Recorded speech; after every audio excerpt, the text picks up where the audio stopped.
Hello, everybody. Welcome to the Thursday live stream. And this was just a little bit of a breaking news that the U.S. government looks like they're going to sell a little bit of Bitcoin. Now, this is $130 million worth, which is really a drop in the bucket as we've seen a lot of different selling going on. But like I say, it's all cumulative. So before we jump into that, just want to remind everybody that it was a pretty good show today. It was me, Ben, and Guy did an NFA live show over on Ben's channel in the Cryptoverse. A lot of good questions about the macro, what's actually happening. And I think the first question was really good. What they talked about, is it going to be one chain to rule them all, or can we see multiple? And that was a pretty good episode. I linked in the descriptions. You can check that out. But let's just jump into it and talk about this, which I saw before we came in, which was the U.S. government is selling some Bitcoin. So yes, $130 million. And I was checking out. When I read this, I'm like, you know what? It's not a big deal because $130 million, what is that? But remember, it is a multiplier because it's a little bit different. It's not just like, $1 billion comes in and then we only go up by a market cap of $1 billion. It's a multiplier, almost like a 10 to 13x because of the way in which Bitcoin is set up and structured. It's not like gold where you can just say, oh, well, there's an increased price in gold. We'll just go dig up some more gold. It doesn't work like that. It's not a scarce asset. It's a finite asset. So when we see some of this dumping, again, it's cumulative. This and Grayscale and now Gox and then some other unknown black swan event that we don't know about. So is this like the worst thing of all time? No, just something to be aware of. Was probably a little bit of price drop. So here's what we have. U.S. files notice to sell $130 million worth of Bitcoin seized from Silk Road. And this is not going to happen like today, as a matter of fact. It's actually going to take a little bit of time. The wheels of justice sure do move slow. So this is a notice on January 8th in the case of U.S. versus Joseph Fares, U.S. District Court, District of Maryland, order condemning and forfeiting the following property of the United States of America. And it looks like this is Bitcoin approximately roughly 129 million worth, plus 3 million for this other piece in Arlington, Virginia.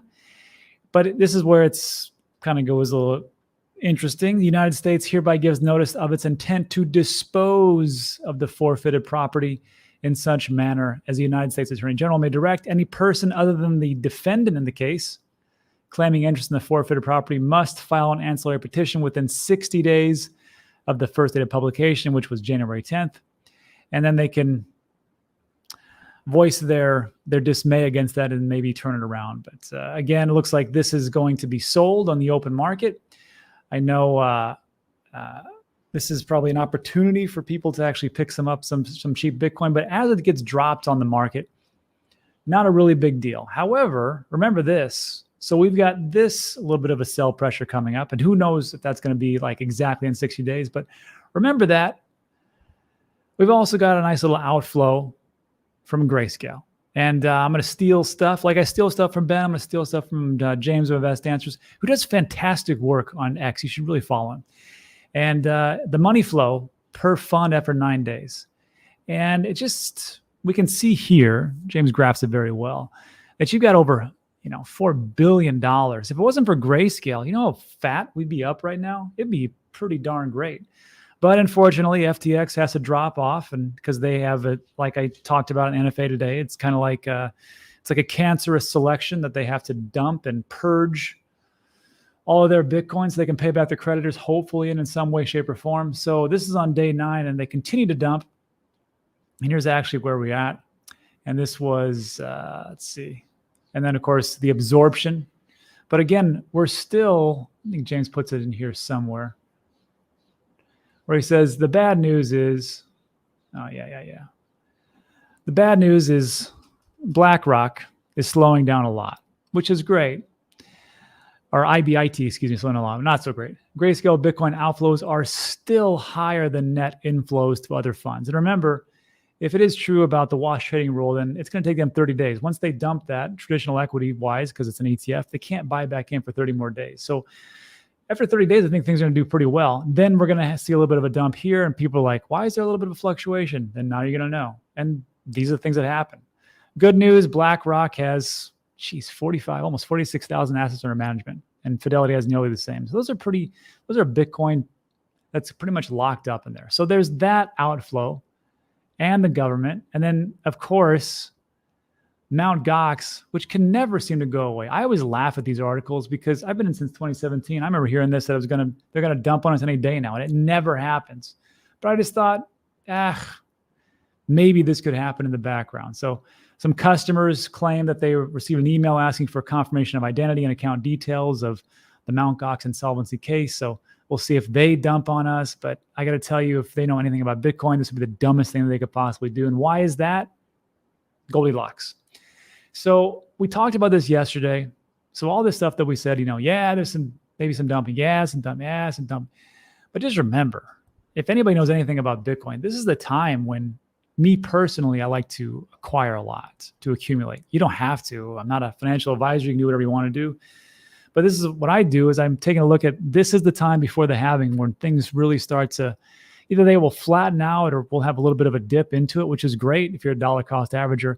But also the projects that are being built and coming out and resurging, these are the times to take a look at those projects. And like we talked about, Matic, April 2019, Axie, April 2020, Solana, April 2020, AVAX 2020, Gala, August 2020, Shiba Inu, August 2020. So like these are the times when things are really in the place of where you probably want to pick some things up because in the next 16, 18 months, it's going to be just fireworks. So there's that good part. And then also I just took a peek here.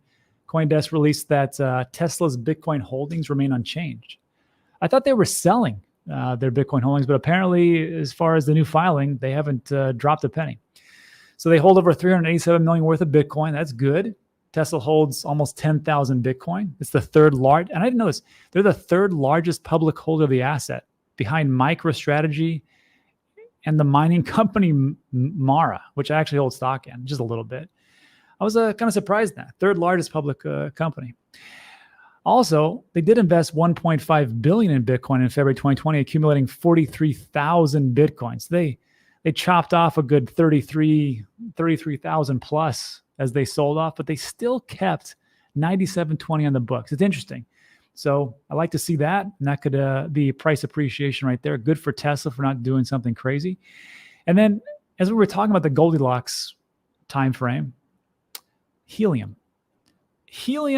When it first came out, I understood it was about telecommunications and being able to open up that sector. You could have a helium miner, and you could essentially create a hub spot or a Wi-Fi spot in a decentralized manner. I thought, that's pretty cool, but they just didn't seem to pick up steam until they moved over to Solana. Now they're on Solana, it seems like things are really picking up. So Telefonica partners with Helium to roll out mobile hotspots in Mexico.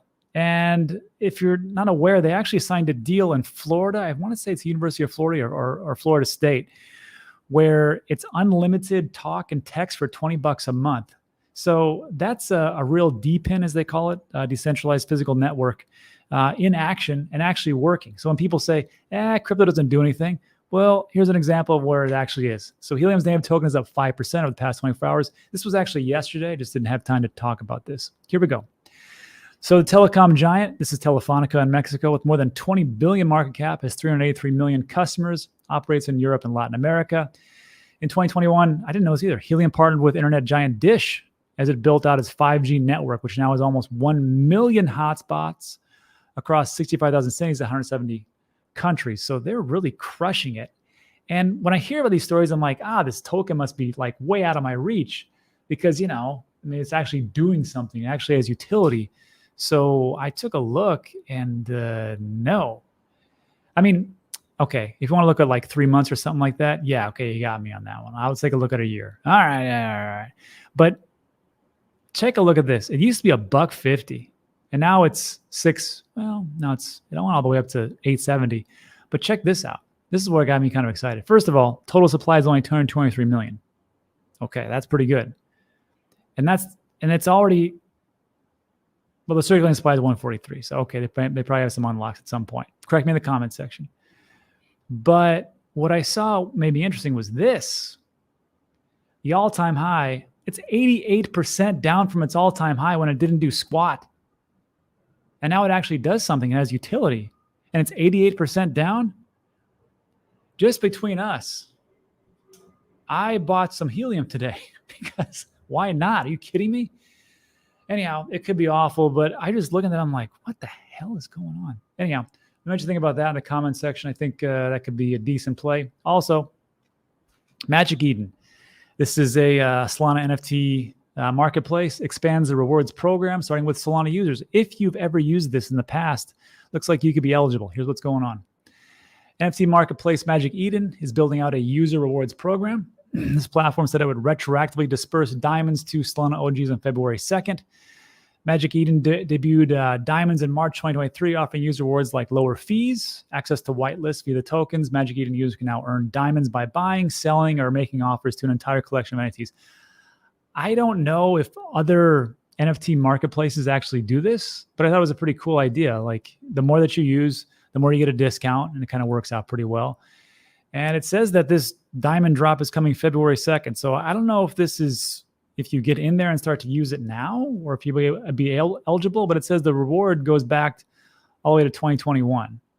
And if you've, I linked this in the description. It's just magiceden.io. And it's where you can purchase NFTs on the Solana network.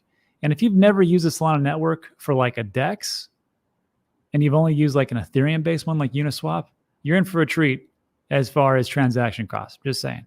So you can check that out. Links in the description. And that's it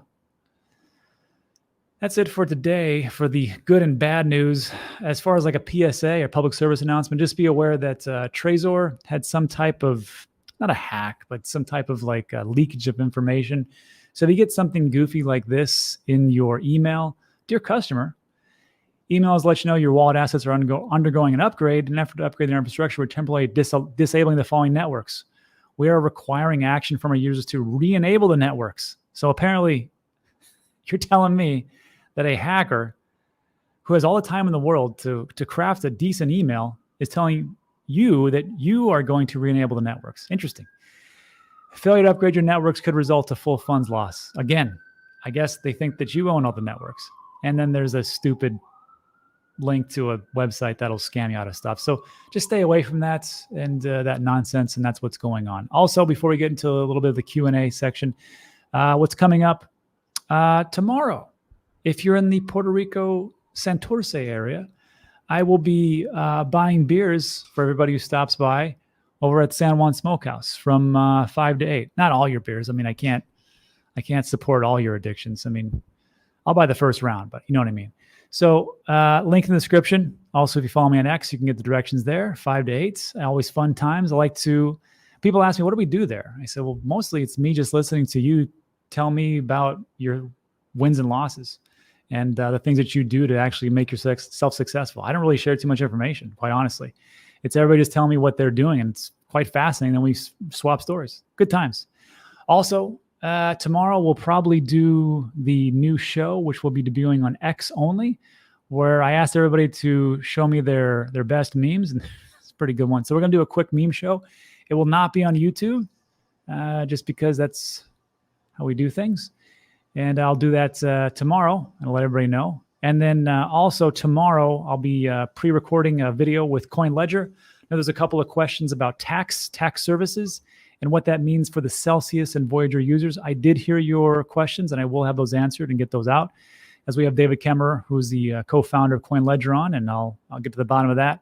And then also, hopefully by Saturday, I'll release the video that we shot with me and Ilya, founder of Near, as we go over all the things that they're doing and just how much they're growing. And I got to tell you, Near is going to be a powerhouse. But that's it for today. So look, if you like today's video, give it a thumbs up. Consider subscribing. Everything we talk about is time sensitive.